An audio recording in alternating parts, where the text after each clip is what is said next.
Anda masih menyaksikan segmen khusus Syariah Money bersama saya Anake Wijaya dan kami lanjutkan dialog bersama dengan Heri Gurnardi, Direktur Utama Bank Syariah Indonesia atau BSI. Iya Pak Heri, tadi Bapak sudah menjelaskan 3 langkah bagi masyarakat luas atau nasabah existing yang ingin mendapatkan fasilitas bullion services. Tapi sebenarnya target nasabah seperti apa yang diincar untuk bullion services ini dan strategi seperti apa mungkin yang sudah disiapkan BSI? Oke. Saya memulai dulu dari ekosistem ya. Jadi ekosistem kita saat ini jumlah nasabah sekitar 21 juta lebih ya. Kemudian kalau kita melihat satu hasil survei itu menunjukkan bahwa kebutuhan tentang emas itu tidak merupakan sesuatu yang eksklusif, tapi inklusif gitu. Inklusif artinya keluarga yang pada dasarnya low income pun mereka senang ya menggunakan ataupun menyimpan emas gitu. Nah, kembali ke tradisi dan juga budaya Indonesia. Kalau kita lihat di daerah-daerah tertentu, misalnya Sulawesi Selatan, kemudian Sumatera Barat ya, wanita-wanita yang nanti akan melakukan pernikahan dan lain sebagainya, mereka menggunakan perhiasan emas kan gitu ya di tangannya, dan itu menunjukkan status sosial gitu ya. Nah, kami juga melihat bahwa kebutuhan cukup tinggi adalah di Indonesia itu biasa pernikahan itu dibilang emas kawin kan. Ya, ini artinya apa? Memang rata-rata sekitar 1,2 sampai 1,5 juta ya frekuensi pernikahan di Indonesia itu menggunakan emas sebagai tanda ataupun maharnya gitu. Nah, ini kami melihat juga ini adalah potensi. Nah, kemudian apalagi kita juga melihat bahwa konsumsi emas kita di Indonesia ini sangat kecil dibandingkan dengan negara lain gitu. Misalnya India ataupun negara seperti UK ataupun Emirat Arab gitu. Kita masih sekitar 0,016 gram per kapita gitu. Nah, jadi apa? Kita melihat bahwa yang kita sasar tentunya adalah memang dari sisi jumlah nasabah tadi kita sudah mempunyai segmentasi. Jadi kalau nasabah prioritas mungkin cara jualnya beda gitu dengan nasabah yang di mass market gitu. Nah, tidak menutup kemungkinan juga nasabah-nasabah muda seperti misalnya Gen Y, Gen Z gitu. Mereka daripada investasi misalnya di tempat lain, mungkin bisa melakukan pembelian emas dengan skala yang kecil tadi 0,05 gram. Yang nilainya nggak terlalu besar menggunakan mobile banking gitu. Nah, ini kita akan lakukan edukasi pada masyarakat, kepada nasabah bahwa investasi itu tidak hanya mainly misalnya beli fixed asset, kemudian dalam bentuk surat berharga, tapi juga ada alternatif lain adalah dalam bentuk emas. Kenapa emas menguntungkan? Fisiknya bisa dilihat, bisa diraba, bisa dipegang, dan harganya juga akan terus meningkat. Bahkan kalau lihat angka dari tahun 2000, sekarang 2025 ya, 2015, 10 tahun yang lalu, harga emas itu pertumbuhannya lebih dari 200%. Ya, ini menurut saya menjadi daya tarik ya.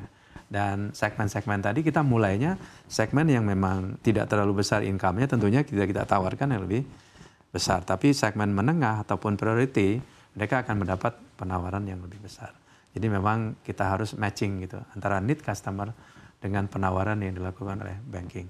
Tapi kembali lagi tadi secara lebih mudah, anytime, any place gitu, customer bisa membeli emas melalui super app atau mobile banking milik BSI. Baik, berikutnya apakah ada perbedaan dari penyedia layanan bullion services BSI di kanal digital kalau dibandingkan dengan di jaringan offline dan khusus untuk bullion service di jaringan kantor, apakah penanganannya akan dilakukan oleh staf atau petugas tertentu? Iya, kalau datang ke physical outlet kita atau ke cabang, penanganannya adalah dilakukan oleh staf khusus. Jadi offline, face to face services gitu. Mereka bisa datang untuk membeli logam mulia sesuai dengan keinginannya dan juga budget yang dimiliki. Nanti akan dilayani oleh staf cabang. Kemudian emasnya bisa dipilih, bisa dibawa pulang ataupun bisa juga di custody, simpan di BSI. Tapi kalau dengan digital ya, digital sama juga bisa diambil juga emas. Mereka beli ya dengan menu yang disediakan di Beyond. Kemudian tentunya mesti punya rekening ya. BSI kan kalau punya mobile banking pasti punya rekening dan punya balance gitu. Nah, terserah mau beli berapa. Umumnya ini emas disimpan di custody-nya kita dengan catatan receipt yang ada di mobile banking. Tapi bisa juga diambil ya, mungkin dalam beberapa hari datang ke cabang saya minta emas saya, sudah beli lewat mobile banking, silahkan, itu bisa dilakukan. Nah kalau ATM, tinggal datang aja. Datang, ada ATM-nya, tapi syaratnya masih jadi nasabah ya. Harus sudah menjadi nasabah BSI. Punya rekening dan juga punya balance. Datang ke ATM, ya pilih mau berat seberapa, 10, 15, 25, atau berapa, 50 gram. Ya, sesuai dengan budget yang ada. Jadi ini sudah ditata sedemikian rupa untuk memudahkan nasabah dan tergantung dengan nasabahnya sendiri, pengen datang ke cabang silakan, pengen lewat mobile banking boleh gitu, atau pengen ke ATM juga boleh. Baik, segala cara sudah mungkin sekarang Pak ya. Yeah.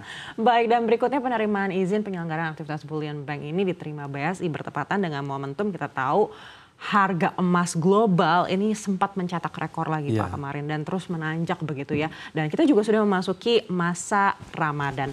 Lalu bagaimana ekspektasi BSI terhadap demand dari layanan bullion services di 2025 ini? Iya, saya rasa dengan adanya seperti tadi saya sampaikan di awal bahwa selama ini BSI menjalankan bisnis emas ini hanya gadai dan cicil dengan very limited amount ya, 250 juta. Sekarang dengan adanya izin untuk bullion bank atau bank emas ini, izinnya lebih revolusioner. Artinya tidak membatasi amount, jumlah, ataupun kilo, ataupun gram gitu ya.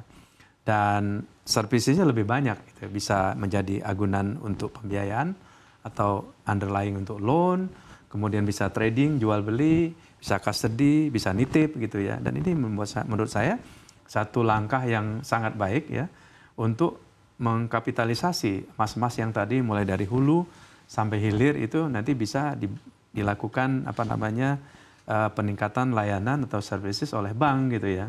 Termasuk juga salah satu lagi kita hanya berdua yang dapat izin pegadaian gitu yang menjalankan itu. Nah, kita juga melihat bahwa kami selama ini dengan 2 layanan saja, installment dan gadai tadi, itu jumlah ton emas yang ada disimpan di BSI sekarang sekitar 17,5 ton gitu ya. Dan kalau di rupiah mungkin sekitar 25 triliun ya, jumlahnya cukup besar gitu. Nah, harapannya ke depan memang nanti ini akan bisa menjadi dana pihak ketiga ya, atau menambah aset BSI. Dan kita punya engine growth yang lain yang bisa mendorong pertumbuhan perbankan ke depan. Baik, sejauh mana BSI berharap bullion services ini bisa berkontribusi terhadap kinerja perseroan di masa mendatang? Iya dong. Kita melihat bahwa selama ini kita menjalankan 2 layanan yang kecil tadi yang terbatas, itu mungkin dalam 1 tahun itu volume transaksinya cukup tinggi dan dari sisi fee-based income yang diperoleh oleh BSI hampir mencapai antara 900 sampai 100 miliar sampai 1 triliun rupiah. Dan ini adalah satu lini bisnis yang menurut saya ya bisa memberikan keuntungan yang lebih besar. Kemudian di sisi lain bisa cross sell ya. Jadi artinya nasabah-nasabah bullion ini juga bisa punya produk bank yang lain, misalnya untuk KPR, untuk pembiayaan consumer yang lain, terus menjadi user mobile banking dan seterusnya. Dan kita memang melihat bahwa mungkin memperkaya lini produk kita yang ada di BSI saat ini.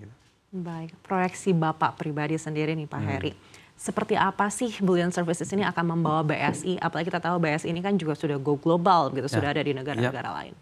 Harapannya kalau misalnya hari ini kita punya sekitar 17,5 triliun yang ada di BSI yang tersimpan emas, ya kalau dalam 5 tahun, katakan rata-rata 15 kali 5 mungkin ya antara 75 sampai 100 ton itu mungkin bisa meningkat ya. Dengan tadi ekosistem yang besar, cabang yang banyak, mobile banking masih expanding, kemudian customer makin melek gitu. Dan kalau mau beli emas pasti datangnya kan nggak kemana-mana, adanya kan di Bank Syariah Indonesia. Nah ini menurut saya dengan adanya dorongan dari tadi ekosistem baik dari hulu sampai hilir ya, dan animo masyarakat meningkat, dan masyarakat makin mengenal ya, edukasinya makin baik, dan tahu bahwa emas ini adalah safe haven juga untuk investment, saya rasa akan menjadi satu game changer yang baru ya buat BSI dan juga mungkin buat perbankan di Indonesia. Baik. Seperti itu. 75 hingga 100 ton. Kita tunggu bersama ya Pak, nanti seperti apa. Baik, sekali lagi terima kasih sudah bersama kami Pak Heri Gunardi, Direktur Utama Bank Syariah Indonesia atau BSI. Sampai berjumpa lagi di lain kesempatan. Terima kasih.